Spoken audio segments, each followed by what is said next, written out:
guys, so today I'm going to be showing you this super awesome interactive impromptu trick. It's super awesome and it will completely fool your spectator. So this is what the trick looks like. So basically we have a deck of cards. It can be completely shuffled and we don't even need the entire deck for this. We actually only need just a couple of cards. And first, we need the spectator to decide which four of a kind they want to use in the deck. So if I had a spectator, they could go ahead and name any four of a kind, but just to make it random, we'll just go ahead and pull out just a random card just to see what we'll use. So the eights. All right, perfect. So I'm going to go ahead and pull out the other three eights. So we got 1 and then 2, and we also have the third 8, just like that. 4 8s just like this, and the spectator can go ahead, check them out. They're all completely normal, and they could have named any four of a kind they wanted to. So just remember that the spectator picked the 4 8s, and now we just need another, just a small packet of cards. So we'll just pull out some cards just like this. It doesn't really matter. Just a small packet just like this. And all these cards are completely random and can be completely shuffled just like this, right? So you guys can see that. So basically what's going to happen here is this. So I'm going to spread out all the cards here on the table or in my hand.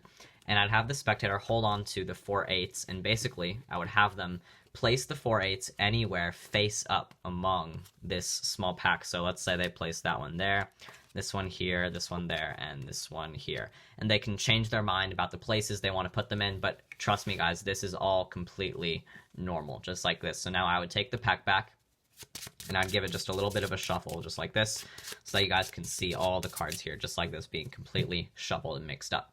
So now, you might think that this pack is shuffled, but it's not really shuffled. So we're actually going to mix it up just a little bit more, and how we're going to do this is we're going to go down, flip, down, flip, down, flip, down, flip, down, flip, down, flip, down, flip, down, flip. So now you guys can see that, look, now the entire pack really is completely mixed up on both sides. You guys can really see that the entire pack is mixed up, just like this. We can give the card some cuts, it doesn't really matter.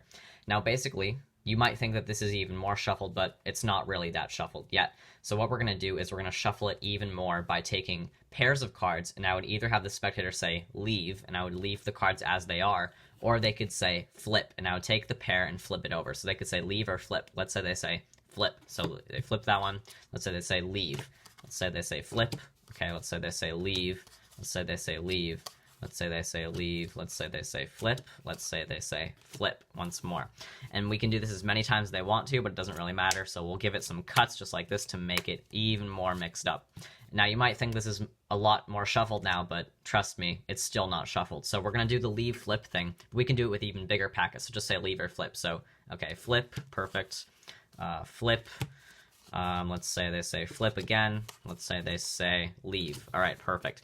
So now you guys can agree that, look, this entire pack, everything completely mixed up, completely shuffled, just like this.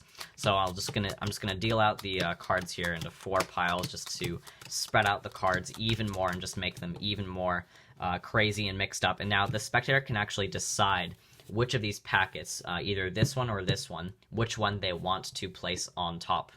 So let's say they want to place this one on top. So perfect, we'll take this one and we'll leave it on top. So now look, everything was completely up to the spectator. I did nothing. I did not influence their choices in any way. Now check this out, guys. All I have to do is cover the pack and go back in time. Just like this.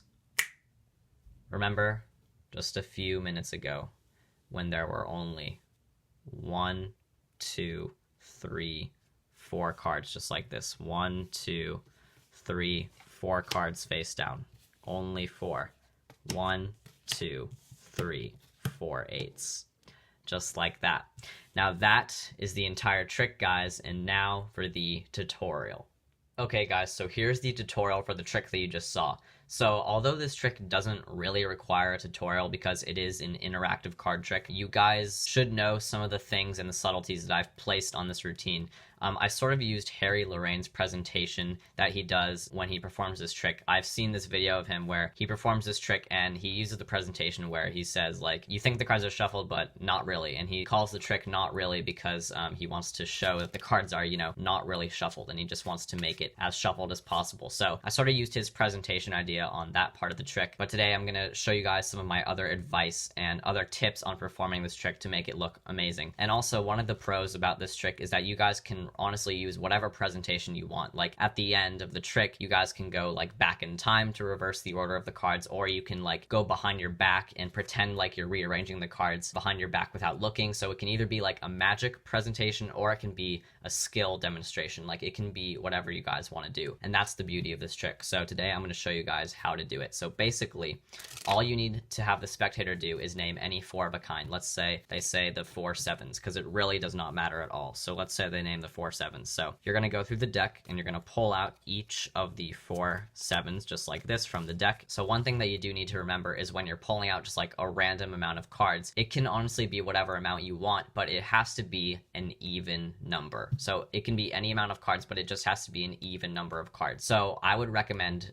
12 cards, and it's very easy to do this. What I do is I just peel off 3 cards from the top, set them down, and I just do 4 groups of 3. So I do 1, and then 2, 3, and 4, just like that. And that's 12 cards right there. And that's just very easy to remember. So I would recommend doing 12 cards, and that is just a nice even number, and it works every time when you perform this trick. So just get out 12 random cards. It can be from the middle of the deck, it can be from the top, from the bottom, it doesn't matter. So you can shuffle these cards, show that they're random, and basically when you're done, you spread out these cards on the table and you have the spectator hold on to the 4 of a kind that they chose, the 7s in this case, and you're gonna have them like literally place the cards face up anywhere they want. They can place the cards anywhere they want. They can change their mind. It really doesn't matter. When they're done doing that, you're gonna square up the pile just like this. So now the cards are lost in the pack.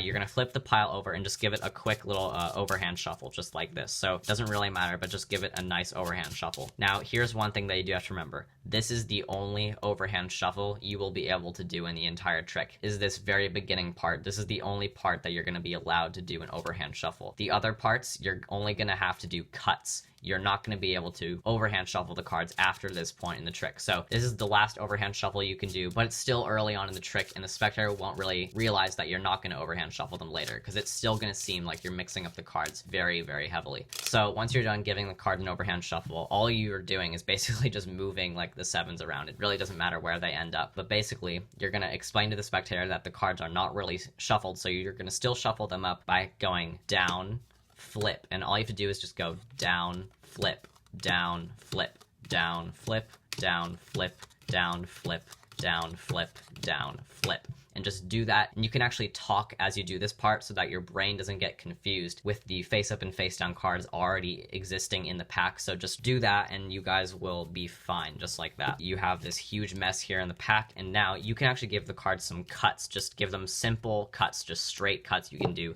table cuts like this. You can have the spectator cut the cards. It really doesn't matter, but you can't give them an overhand shuffle. That's one thing you have to remember. So once you're in this position, the cards are pretty mixed up, right? And you say, not really. And then you're going to take pairs of cards, and this is all self-working at this point. You can have them say leave or flip with just pairs of cards. It really doesn't matter. So let's say they say leave, flip, flip, flip, leave, flip, flip, and flip. Like, it really doesn't matter. It's all up to the spectator, and it really doesn't disturb the order of the cards. So now you have just another random pile of cards just like this, and now basically you're going to do the same leave or flip thing, but you're going to do it with groups of 4. So you can say leave or flip. So flip, leave, and leave. It really doesn't matter. It's all up to the spectator once again. And now at this point, this is one little subtlety that I came up with myself. It gives the spectator like another option to choose from.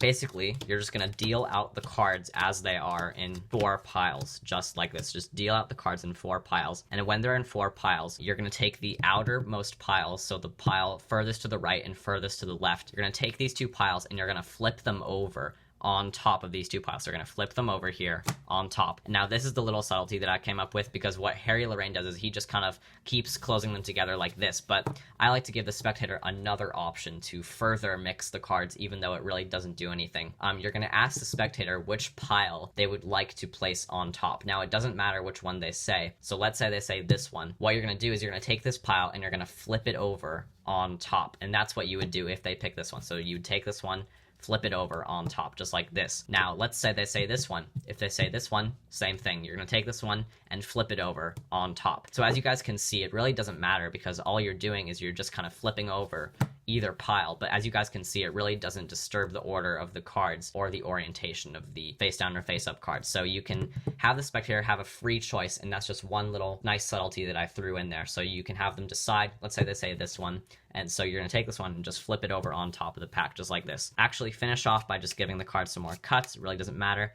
And now, at this point, the trick is done, because look, you already have 1, 2, 3, 4 cards face down, and look, all these cards will be the 4 of a kind that the spectator chose. So you can just end the trick here. You can just like wave your hand, snap your fingers, and spread it out, or you can create your own presentation. So what I did was I did sort of a time travel thing. So I covered the cards like this, and I went back in time, and then when I went back in time, I revealed the cards. Or what you guys can do is you can take the cards and go under the table and just kind of like pretend to flip over a card, just like completely pretend to do something under the table, and then when you come out, somehow your fingers like felt the 7s, and now they're the only ones face down. So that's another thing you can do. So this trick is all up to you if you want to have it like a magical presentation or a skill demonstration. It's all up to you guys. So anyways, guys, that was the entire tutorial for the trick, and I really hope you guys like this one. I wanted to put out a nice little easy card trick before next week, because next week I'm going to start doing some pretty advanced stuff, but it's going to be so awesome. Next week I'm going to be showing you some sleight of hand things and some routines that you can do with just the most insane things, and you can just get the most insane reactions ever. So stay tuned for next week, and see you guys for my next video.